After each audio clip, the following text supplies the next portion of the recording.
নমস্কার, রাখির হেসেলে সবাইকে স্বাগত। আজ আমি এসেছি আপনাদের কাছে বাঁধাকপির ঘন্ট চিংড়ি মাছ দিয়ে।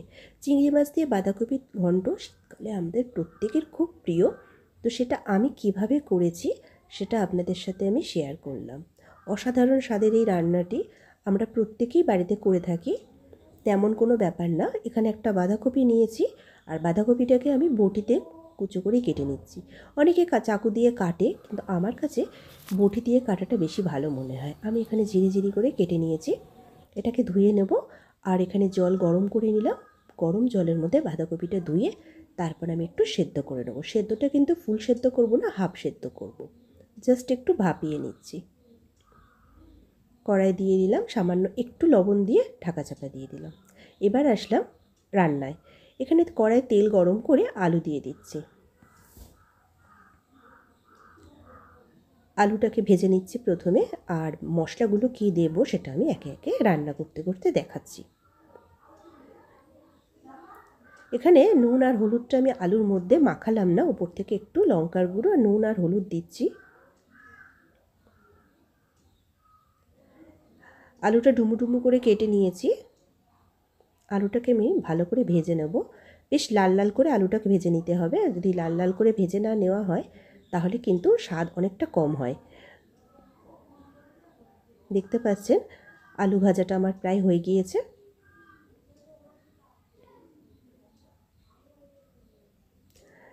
রান্নাটা একটু তেলের পরিমাণ, বাঁধাকপি ফুলকপি এই রান্নাগুলোতে একটু পরিমাণে তেলটা বেশি দিলে ভালো হয়। তবে আপনাদের তেলের যদি কোনো সমস্যা থাকে কম তেলে করবেন।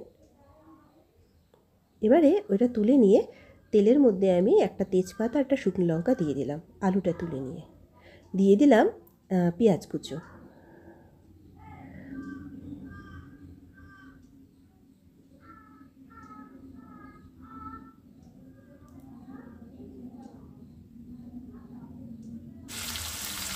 দিয়ে দিলাম একটা টমেটো স্লাইস করে কাটা। দিয়ে দিলাম কড়াইশুঁটি। পেঁয়াজটা একটু হয়ে যাবার পর টমেটো আর কড়াইশুঁটি দিয়ে দিলাম, কারণ টমেটোটা তো হতে হবে আর সঙ্গে কড়াইশুঁটিটাও রান্না হয়ে যাবে। 1 থেকে 1.5 মিনিট আমি ভেজে নেব টমেটো, কড়াইশুঁটি আর পেঁয়াজটা। 1.5 মিনিট পর আমি এখানে রেগুলার মশলা দিচ্ছিলাম, নুন, হলুদ, জিরের গুঁড়ো, লঙ্কার গুঁড়ো আর ধনের গুঁড়ো। এই রেগুলার মশলাটা আমি দিয়ে দিলাম। যেহেতু টমেটো, পেঁয়াজ, কড়াইশুঁটি আছে, তাই আলাদা করে আর জল দেবার এক্ষুনি দরকার নেই। তাই ওই তেলের মধ্যেই আমি মশলাটা দিয়ে কষে নিচ্ছি।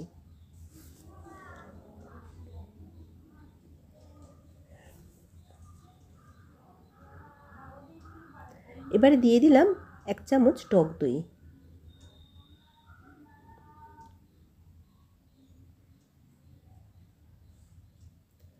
আদা রসুন বাটা।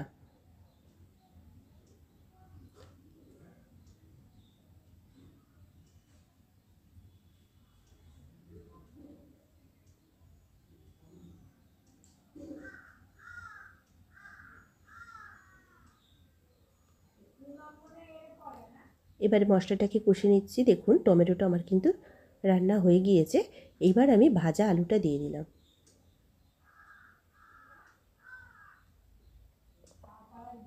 মশলার সাথে আলু আমি মিশিয়ে নিচ্ছি।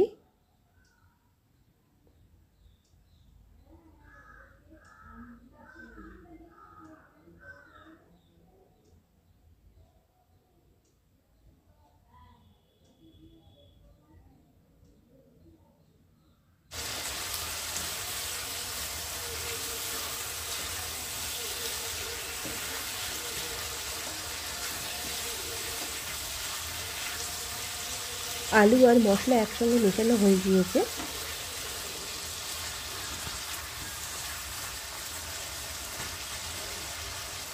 আলুটা আর মশলাটা একসঙ্গে মিশিয়ে নেওয়ার পর সিদ্ধ করা কপিটা এবার আমি দিয়ে দেবো।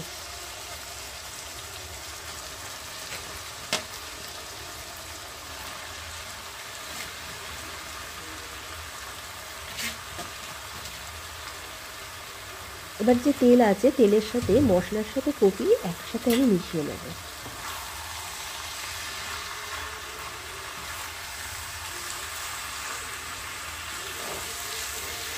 কড়াটা একটা সাইড ধরে নিয়ে উল্টালেই সুবিধা হয়, কারণ এখানে অনেকটাই কপি।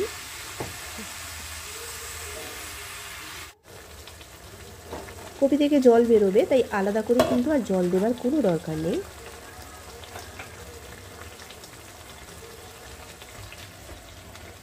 চিংড়ি মাছটা আমি ভেজে রেখে দিয়েছিলাম, এই ভাজা চিংড়িটা এবার দিয়ে দিলাম।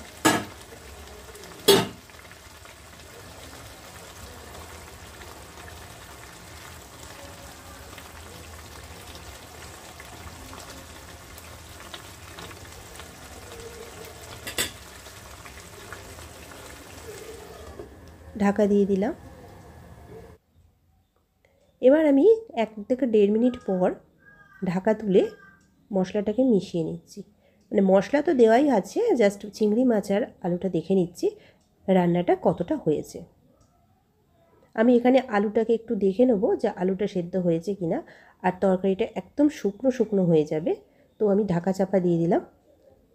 আমি ঢাকা দিয়ে রেখে দিয়েছিলাম আরও 1 মিনিট। এবার আমি দিয়ে দিচ্ছি একটু মিষ্টি, যেহেতু বাঁধাকপিতে টক দই টমেটো দেওয়া আছে, তার জন্য কিন্তু একটু মিষ্টি দিতে হবে। বাঁধাকপি ফুলকপি এই রান্নাগুলোতে একটু মিষ্টি দিতে লাগে। দিয়ে দিলাম 1 চা চামচ গরম মশলার গুঁড়ো। এখানে রান্নার পরিমাণটা অনেকটাই বাঁধাকপি, তার জন্য আমি দিলাম। আর এখানে 3টে কাঁচা লঙ্কা দিলাম। যেহেতু লঙ্কার গুঁড়ো দিয়েছি, তাও কাঁচা লঙ্কা 3টে দিলাম। এবার রান্নাটাকে একটু নাড়াচাড়া করব 1-1.5 মিনিট ধরে। দেখুন আলুটা সেদ্ধ হয়েছে কিনা দেখে নিলাম। আলু একদম সেদ্ধ হয়ে গিয়েছে।